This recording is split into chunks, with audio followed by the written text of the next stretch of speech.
역대상 6장 1절에서 15절까지입니다. 6장 1절로 15절 마치겠습니다. 레위 아들들은 게르손과 그핫과 므라리요, 그핫의 아들들은 아므람과 이스할과 헤브론과 우시엘이요, 아므람의 자녀는 아론과 모세와 미리암이요, 아론의 자녀는 나답과 아비후와 엘라살과 이다말이며, 엘라살은 비느하스를 낳고 비느하스는 아비수아를 낳고 아비수아는 붓기를 낳고 붓기는 우사를 낳고 우시는 스라시아를 낳고 스라시아는 무라요스를 낳고 무라요스는 아마리아를 낳고 아마리아는 아히둡을 낳고 아히둡은 사독을 낳고 사독은 아히마스를 낳고 아히마스는 아사랴를 낳고 아사랴는 요하나를 낳고 요하나는 아사랴를 낳았으니 이 아사랴는 솔로몬이 예루살렘에 세운 성전에서 제사장의 직분을 행한 자이며, 아사랴는 아마리아를 낳고 아마리아는 아히둡을 낳고 아히둡은 사독을 낳고 사독은 살룸을 낳고 살룸은 hil기야를 낳고 hil기야는 아사랴를 낳고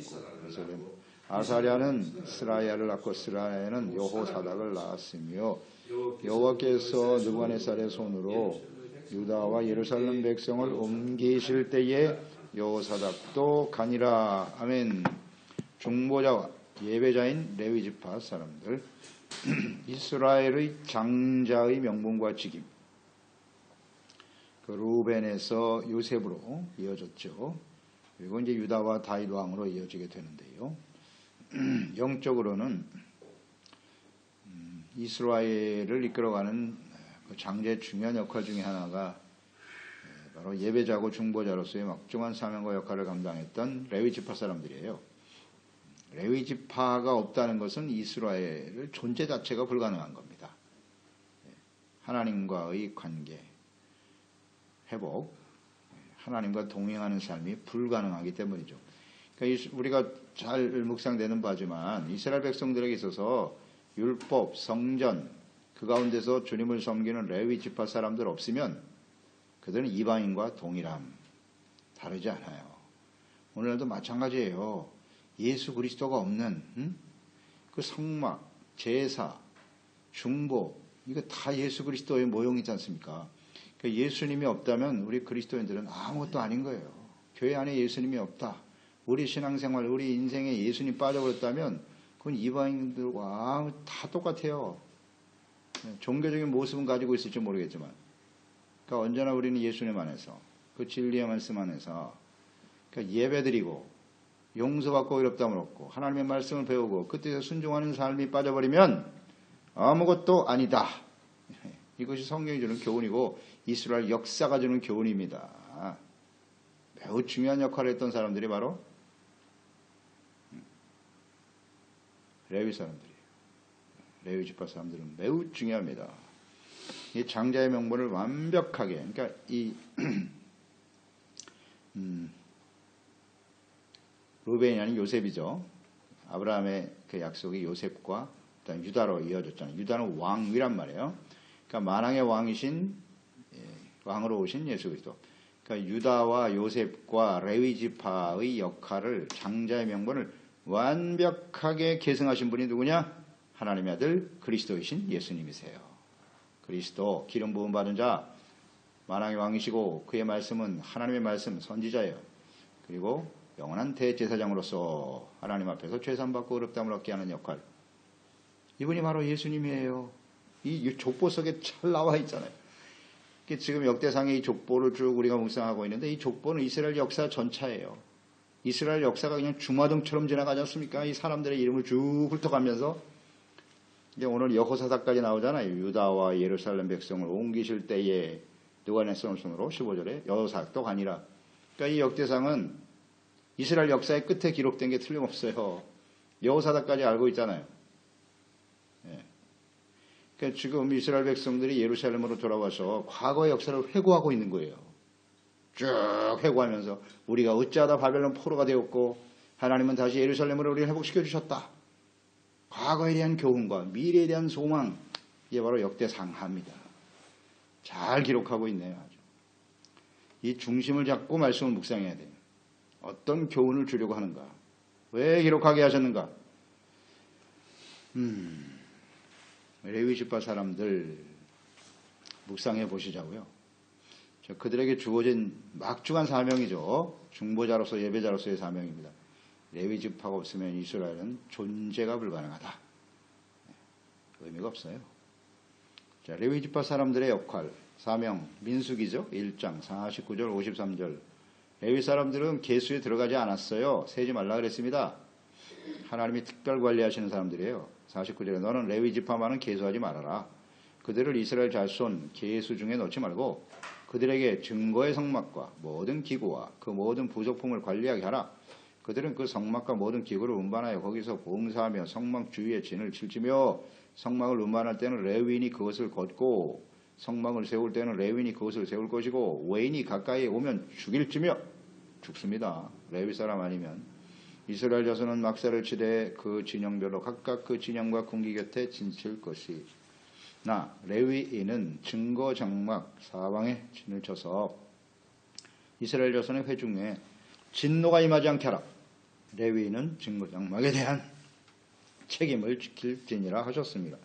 자, 레위 사람의 역할은 중보자란 말이에요. 그들이 하나님의 진노가 이스라엘 백성들에게 임하지 못하게 하는 거예요. 죄사함 받고 온전한 예배를 통해서 제사와 예배를 통해서 죄사함 받고 용서받음으로써 하나님의 공의, 진노는 하나님의 공의잖아요. 하나님의 공의가 이스라엘에게 임하지 못하게 하라. 즉 제사장인 레위 지파 사람들이 그 역할과 사명을 다하지 못하면 이스라엘은 그 죄로 인해서 하나님의 진노 앞에 설 수밖에 없다. 간단하잖아요. 이게 역사 전체잖아요. 역사 전체예요. 근데 이들은 이 중요성을 깨닫지 못했어요. 여호수아가 죽은 이후에 사사시대 보세요. 제사장이란 말을 찾아보기가 얼마나 힘든지 거의 찾아보기가 어려워요. 사사시대 멸망의 원인이 뭐라고요? 제사와 예배가 무너졌기 때문이에요. 제사장들이 거리로 방황하고 뭐 제사와 예배를 드리는 사람이 없으니 레위 사람이 어떻게 그 견딥니까? 그러니까 먹고 살기 위해서 말이죠. 온 세상을 떠돌아다니는 시대가 사사시대거든. 세속화. 심각한 문제였죠. 마찬가지예요. 오늘날 이 시대에도 교회와 그리스도인들이 말이죠. 예배와 중보자로서의 역할과 사명을 던져버리고 세상을 향해 방황할 때 이 세상에는 하나님의 공의가 임하는 겁니다. 진노가 임하는 거예요. 그래서 간단하죠. 예수 그리스도가 빠져버린 인생, 그건 하나님의 공의 앞에 서는 겁니다. 예, 형식적인 그런 신앙생활 갖고는 안 돼요. 그 역할과 사명이 얼마나 중요한지를 알아야지. 자, 레위 지파 사람들을 보시죠. 레위의 아들이 세 사람이에요. 게르손, 그핫, 무라리죠. 그핫, 무라리. 이 그핫은 고핫이라고도 하죠. 예. 그핫과 고핫은 같은 사람이죠. 그핫의 아들들이 아므람과 이스할과 헤브론, 우시엘인데요. 이 중에서 아므람의 아들들이 바로 아론과 모세입니다. 아론과 모세로 이어지는 거예요. 미리암까지죠. 그핫과 고핫 같은 사람인데 창세기 46장 11절에 보면 레위의 아들들은 게르손과 그핫과 무라리요. 거기도 그핫이라고 되어 있어요. 그런데 이 고핫이라고 기록된 부분을 찾아보면 출애굽기와 민수기예요. 출애굽기와 민수기에만 고핫으로 나와 있어요. 이름이 같은 사람인데 이걸 같은 사람을 이렇게 기록한 이유가 있을까? 좀 더 묵상을 해봐야 되겠지만 출애굽기 민수기 시대에 그들의 어떤 역할과 사명, 고핫 자손으로서의 역할과 사명 이런 것들을 좀 많이 좀 주목하고 있는 것 같아요. 성막을 짊어지고 다니면서 다른 사람들에겐 다 수레를 주는데 이들은 자기가 지고 가야 돼. 하나님의 법궤, 성막 이런 것들을 관리해야 될 아주 중요한 역할을 맡은 사람들이었다. 뭐 역할과 사명에 좀 집중된 의미를 둔 그런 의미 아닐까 이렇게 묵상을 해보고요. 그래서 출애굽기 6장서부터 보면 16절 레위의 아들들의 이름은 그 족보대로 이러하니 게르손, 고핫, 여기 고핫이라고 나오거든요. 무라리 이렇게 나오고요.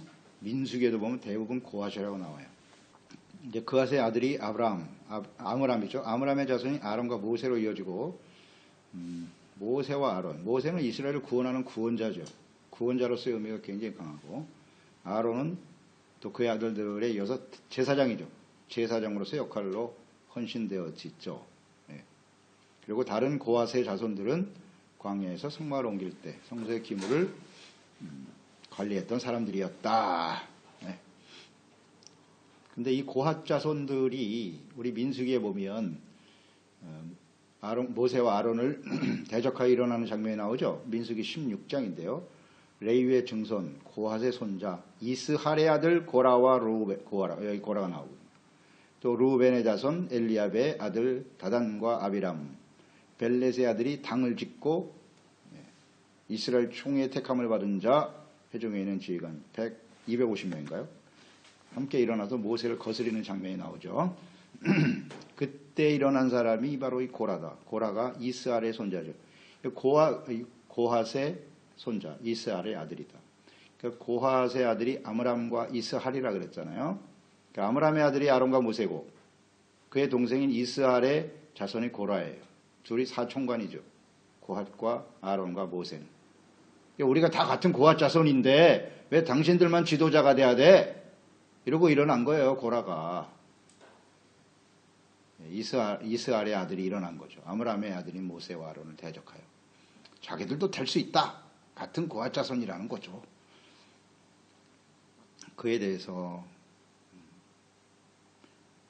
일어났을 때 그 민수기 16장 9절에 보면 이스라엘의 하나님이 이스라엘 회중에서 너희를 구별하여 자기에게 가까이 하게 하사 여호와의 성막에서 봉사하게 하시며 회중 앞에 서서 그들을 대신하여 섬기게 하심이 너희에게 작은 일이겠느냐? 이게 얼마나 중요한 일인 줄 알아? 또 고라하고 비슷한 영성을 가진 사람이 누구예요? 르우벤의 자손 엘리압이죠. 르우벤은 자기가 장자라는 거죠. 장자인데 왜 우리가 장자의 그 명분을 잃고 이렇게 맨날 찬밥 신세를 무시당하며 살아야 돼? 하고 일어난 거죠. 이게 다 하나님의 뜻을 거스리는 사람들이에요. 자기 나름대로의 명분을 주장하면서 아주 교만하죠.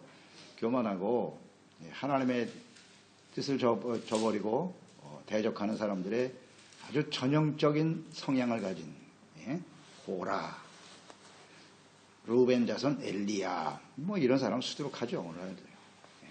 왜 당신만이 그런 역할을 해야 돼? 시기, 질투 이런 것들이죠. 지금도 이 고라 같은 사람 많죠. 교회 안에. 그 시기, 질투하는 마음이 생기거든 고라와 엘리압을 떠올리시면 돼요. 그게 작은 일이겠느냐 그랬어요. 각자에게 주어진 일을 소중하게 여겨야지 주님 안에서 부름받은 저희들에게 주신 역할과 사명은 다 소중한 거예요. 그러니까 모세는 구원자고요. 이스라엘을 구원했죠. 아론과 그의 후손들은 대제사장이죠. 그래서 중보자예요. 그러니까 중보자 대제사장으로 오실 예수 그리스도의 완벽한 예표죠. 모세와 아론, 레위 지파 사람들. 애굽에서 모세를 통해서 구원하셨고, 그 다음 구원받은 이유가 중요해요. 구원받은 이후에 모세는 죽었어요. 그 다음에 어떻게 해야 되죠? 여호수아도 죽었어요. 그 다음에 어떻게 해야 되죠? 그 중요한 역할을 감당해야 될 사람이 누구예요? 제사장입니다. 제사장. 구원받은 이후에 중요한 것이 제사장이에요. 구원받았다. 은혜죠. 애굽에서 나온 건 절대적인 하나님의 은혜입니다. 그 다음에 어떻게 해야 되는데, 그래서 율법과 성전, 제사법을 주신 거죠. 그 중요한 역할을 해야 될 사람이 제사장이죠. 이걸 잘 알아야 돼요. 그러니까 구원받은 이후에 우리에게 가장 중요한 과제는 뭐예요? 하나님 앞에 온전한 제사와 예배입니다. 대제사장이신 예수 그리스도 앞에 나아가 이걸 놓치면 우리의 인생은 거기서 그냥 어둠으로 들어가는 겁니다. 성전의 제사와 예배가 사라져 버리면 교훈을 얻어야죠. 어떻게 되었죠? 구원받은 게 끝이 아니에요. 이스라엘이 애굽에서 나온 게 끝이 아니라고요. 가나안 땅에 들어간 게 끝이 아니에요. 그게 시작이었거든요. 하나님의 다스림을 받는 하나님의 나라를 바르게 세워야 될 막중한 하나님의 역사의 시작이었는데 여호수아가 죽고 나니까 바로 사사시대야. 이 교훈을 절대 잊지 말아야 돼요. 구원받은 이후에 사사시대로 인생을 마감하는 사람들이 수두룩합니다. 이 땅에 수두룩해요. 예. 이건 정말 심각한 문제입니다. 왜 그래요? 대제사장으로 오신 예수 그리스도에 대한, 예수님을 그리스도라고 고백하고 있으면서 그 그리스도로 믿는다는 뜻이 뭔지를 몰라. 기름 부음 받은 자, 대제사장으로서의 예수 그리스도를 인식하지 못하고 있다는 거예요. 교회의 머리가 되신다. 무슨 뜻인데요, 그게? 교회가 예수님의 몸이다. 무슨 뜻이에요? 교회의 가장 중요한 역할, 제사와 예배, 중보자로서의 역할입니다. 하나님의 말씀을 가르치고 배우고 죄를 깨닫고 회개하고 용서받고, 이 기능이 사라져버렸어요. 이 가장 중요한 역할이 사라져버리고, 본질, 사명, 정체성을 잃어버린 교회와 그리스도인들, 아무 의미 없어요. 다 사라지는 겁니다. 하나님의 진노 앞에 서게 되는 거예요. 그래서 교훈을 얻지 못하네. 그러니 이 제사장 레위 사람들의 역할이 얼마나 중요한고, 오늘 이 시대에 예배자로서 주님을 섬겨야 될 우리들의 역할과 사명이 얼마나 중요한고 분명히 인식해야 돼요. 이거를요. 그러니까 예배와 기도를 쉴 수가 없는 거죠. 역할과 사명이 막중하니까.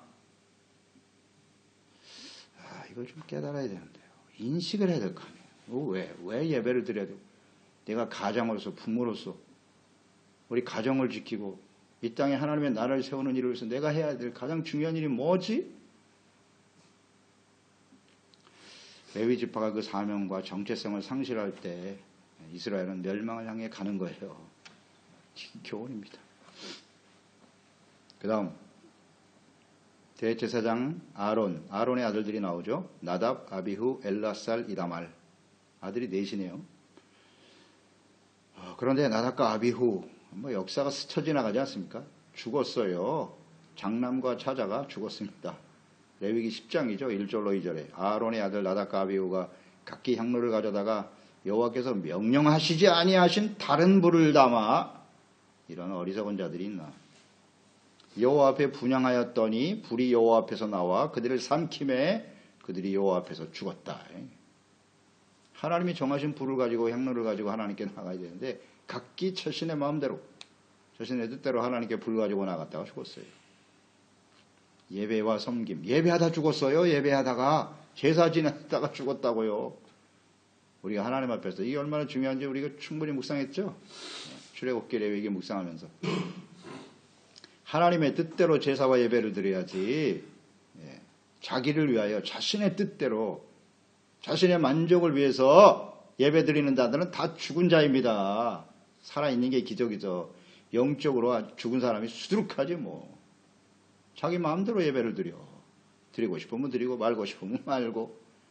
자의적 예배, 이건 우상숭배입니다. 언제나 영과 진리로 예배하라고 그랬잖아요. 진리의 말씀을 따라 하나님의 말씀 앞에 드러난 우리의 모습을 솔직하게 고백하고 성령으로 거듭난 영이신 하나님을 예배하는 자가 되어야지요. 예배 주체가 하나님이 아니라 자기 자신이야. 이거 모르겠습니까, 하나님이?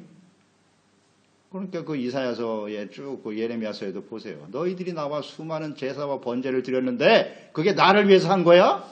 너희들을 위해서 한 거 아니야. 아주 정확하게 지적하셨죠. 주님을 위해서 드린 제사가 아니었다는 거예요. 이거 참 중요한 말씀인데 오늘날 이 시대도 마찬가지겠죠. 누구를 위한 예배냐 도대체. 죽었어요. 나답과 아비후. 제사 드리다가. 참 이런 일은 하나님께서 교훈을 주기 위한 일이었죠. 그 다음에 그 제사장과 직임을 감당해야 될 사람들에게 경종을 울리시는 거죠. 함부로 하지 마라. 하나님 앞에서. 그래서 그 제사장의 역할을 이어간 아들이 이제 셋째 아들 엘라살입니다. 엘라살로 이어졌죠. 그의 아들이 비느하스고요. 아주 유명한 제사장이죠. 그 다음 바벨론 포로로 끌려갈 때까지 제사장으로서의 책임을 계승하게 되는 거예요. 엘라살 이후로. 10절을 보면 요하난, 아사랴를 낳았고 이 아사랴 제사장이 유명한 사람이죠. 솔로몬이 예루살렘에 세운 성전에서 제사장의 직분을 감당했던 사람. 아주 영광스러운 위치에 서 있던 아사랴 제사장. 그런데 영광만 아니라 비극도 함께 경험하죠. 솔로몬의 타락을 보았죠. 누구의 책임일까? 아사랴의 책임이 아사랴. 제사장으로서 그 타락해가는 성전 앞에 우상을 세우는 솔로몬을 그냥 그대로 내버려두고 있잖아요. 침묵하잖아요. 영광만 누렸지 자신의 역할과 사명을 잃어버리니까 솔로몬의 타락과 부패를 막지 못했다. 저는 그렇게 묵상해야 되는데요. 비극적인 솔로몬과 함께 비극적인 삶을 살았던 사람, 영광과 수치를 함께 경험했던 사람 아사랴 묵상하게 되고요. 우리가 그런 사람 되지 말아야죠. 제사장, 우리가 다 왕 같은 제사장이에요. 그리스도인들이. 여기 우리를 적용시켜서 묵상해 보면 될 거예요. 그 다음 13절에 주목하는 사람이 힐기야죠. 힐기야 대제사장인데 힐기야 제사장은 요시야 왕 시대죠. 이스라엘이 그 이전의 제사장들도 역시 문제가 많았어요. 그래서 심각하게 므낫세 같은 사람 나왔죠. 그 악한 왕, 대표적인 악한 왕이지 않습니까? 그 이후에 아몬까지. 그 제사장들은 뭐 했습니까? 다 침묵하고 있습니다. 같이 부패했어요. 그러다가 이제 힐기야 제사장 시대에 요시야 왕이 나오는 거예요. 마지막 개혁, 부흥 시대를 주도했던 사람이죠. 그러니까 힐기야가 한 일은 성전에서 율법책을 발견하지 않습니까? 그래서 그것을 왕에게 주었고, 그래서 요시야 시대의 개혁을 주도했던 사람 힐기야 제사장. 깨어 있었네요. 살아 있었던 제사장이에요. 이런 걸 잘 묵상해야 합니다. 제사장의 후손이 됐다는 건 영광스러운 일이죠. 우리가 하나님의 자녀가 되고 예수 그리스도 안에서 하나님을 예배하고 주님을 섬기는 자리에 서게 됐다는 것은 영광스러운 일이에요. 근데 어떤 사람들이 될 것이냐, 이런 것들이죠. 그의 아들들이 계속 이어갔을까요? 요시의 아들들, 유다의 마지막 왕들이죠. 그 시대에 있었던 제사장들의 이름이 나오네요. 아사랴, 스라야, 여호사닥. 아들이 3명인데 요시의 아들 3명도 역시 마찬가지. 그 3명이 다 나라를 말아먹었지 않습니까? 그때 뭐 했어요? 이 아사랴, 스라야, 여호사닥은 뭐 했습니까? 이고알, 요시아와 힐기야는 정말 신실한 사람이었으나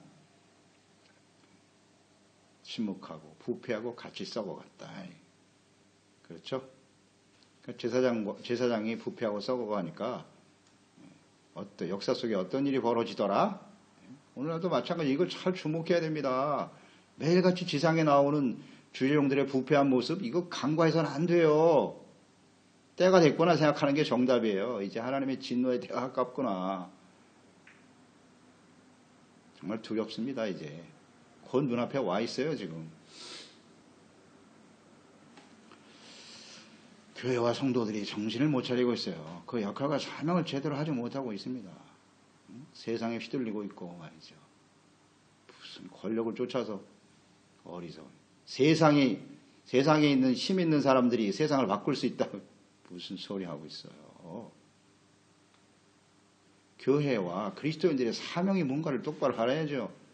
예배를 회복하고 하나님과의 관계를 회복하고 그냥 세상과 부안해동하면서 정신을 못 차리고 있네. 보세요. 이 사람들 뭐 했습니까? 아사랴, 스라야, 여호사닥, 부패하고 썩어버린 그 왕들을 향해서 무슨 짓을 했습니까? 같이 부안해동했죠. 그러니까 멸망해 가는 거죠. 이런 걸 좀 우리 묵상할 필요가 있어요. 마지막 때의 제사장들의 모습, 마지막 때의 교회와 성도들의 모습이겠죠. 주의종들과 재직들의 모습이죠. 이거 교훈이잖아요. 이걸 알아야 되는데. 안타깝습니다. 그래서 그 중에 아사랴, 스라야가 있죠. 스라야는 이들은 다 제사장의 역할과 사명을 다하지 못했고, 스라야는 비극적인 죽임을 당하죠. 열왕기하 25장입니다. 18절에 보면 시위대장 느부사라단이죠. 대제사장 스라야와 부제사장 스바냐와 성전 문익이 3사람을 사로잡고 시위대장 느부사라단이 그들을 사로잡아가지고 림나 바벨론 왕에게 나아가매 바벨론 왕이 하마 땅 림나에서 다 쳐 죽였더라. 죽었습니다. 스라야 거기서 죽었어요. 비극이죠. 제사장. 역할을 다하지 못하니까. 그 다음에 여호사닥, 이와 같이 유다가 사로잡혀 본토로 떠났더라. 역대상 6장 15절이잖아요. 여호와께서 느부갓네살 왕의 손으로 유다, 예루살렘 백성을 옮기실 때 여호사닥도 가니라. 여호사닥은 마지막 제사장인데 포로로 끌려갔어요. 서로 끌려갔다. 이게 마지막 아니에요. 비운의 제사장들이죠. 잘 생각해야 합니다. 이들이 왜 이렇게 되었는고. 자신들의 역할과 사명을 다하지 못하니까 수많은 사람들이 죽어가잖아요. 수많은 사람이 죽어가는 거예요. 오늘날 죄종과 재직들과 그리스도인들이 그 역할을 다하지 못하면 수많은 사람이 죽어가는 겁니다. 영적으로 죽어가고 있죠, 지금. 성도들, 교회와 성도들, 죽는지도 모르고 그냥 죽어가는 거예요. 안타깝죠. 세상은 살기 좋은데. 죽음, 생명, 이 진정한 의미를 몰라요. 끌려갔다가, 마지막으로 묵상되는 바는 여호사닥의 아들이 나오죠. 그 제사장이 누구냐? 바로 여호수아입니다. 학계에서 1장 1절, 다리오 왕 제2년 여섯째 달, 곧 그 달 초하루에 여호와의 말씀이 선지자 학계로 말미암아 스알디엘의 아들 유다 총독 스룹바벨과 여호사닥의 아들 대제사장 여호수아 이렇게 나오는 거예요. 그러니까 여호사닥이 끌려가서 70년 동안 있다가 그의 아들 여호수아가 스룹바벨과 함께 예루살렘을 회복하죠. 이렇게 이어지는 겁니다. 이게 역사예요. 역사에 나타난 이 족보에 나타난 하나님이 주시는 교훈이 무엇인가? 그것을 우리가 잘 묵상하고요. 우리가 예수 그리스도를 믿고 구원받아 제사장으로서 역할과 사명을 다하는 예배자로 살아간다는 그 의미가 무엇인가? 그 사명의 막중함. 이것을 좀 우리는 깊이 인식해야 돼요. 교회 안에서 혹은 우리의 가정에 우리가 부모로서 제사장으로서 그 역할과 사명을 다하고 있는가? 이거 다하지 못하면 교회도 마찬가지 우리 가정, 자녀들 다 사망으로 가는 겁니다. 하나님의 공의와 진노 앞에 서게 된다는 사실을 인식하고 긴장해야죠. 우리가 해야 될 일, 이 사명과 예배와 주님을 섬기는 삶이 얼마나 중요한지 깨닫고 매일매일의 삶 속에 실천해가는 저희들이 있도록 하겠습니다. 하나님 아버지 감사합니다. 저희들이 예수 그리스도를 믿고 구원받아 하나님의 자녀요 왕같은 제사장으로서 거룩한 예배자로 중보자로 살아갈 수 있게 하심을 감사합니다. 이 레위 지파 사람들의 그 책임과 사명은 정말 막중해요. 그들이 역할과 사명을 다하지 못할 때 이스라엘은 하나님의 진노 앞에 설 수밖에 없었어요. 그들이 중보자로서 예배자로서 역할을 잘 감당해야 하나님의 진노가 백성들에게 임하지 않는 것이거든요. 이스라엘 역사가 주는 교훈이 무엇이니요? 오늘 레위 지파 제사장의 족보를 통해서 우리가 다시 한번 깨닫게 되는 바입니다. 그렇습니다. 그 역할을 다하지 못하니까 결국 이스라엘은 멸망으로 끝나버리더라. 오늘날 교회와 그리스도인들의 미래이기도 하죠. 오늘 현재이며 미래이기도 합니다. 주님, 이제 마지막 하나님의 진노가 임박한 시대를 살아가고 있어요. 가면 갈수록 왕같은 제사장으로서 거룩한 중보자와 예배자로서의 역할과 사명을 던져버리고 세상을 향해 달려가겠죠. 죄종과 재직들 눈으로 보고 있는 바입니다. 이런 모습을 볼 때마다 이제 주님의 재림과 마지막 진노가 임박했구나 깨닫고 각자 주어진 자리에서 그 역할과 사명에 충실하며 온전한 예배자로서 중보자로서 역할과 사명을 충실히 행할 수 있는 저희들이 다 되게 하소서. 이 놀라운 하나님의 은혜와 직임과 사명을 우리 자녀 세대들이 잘 계승할 수 있도록 축복하소서. 예수님의 이름으로 기도드리옵나이다. 아멘. 역대상 6장 1절에서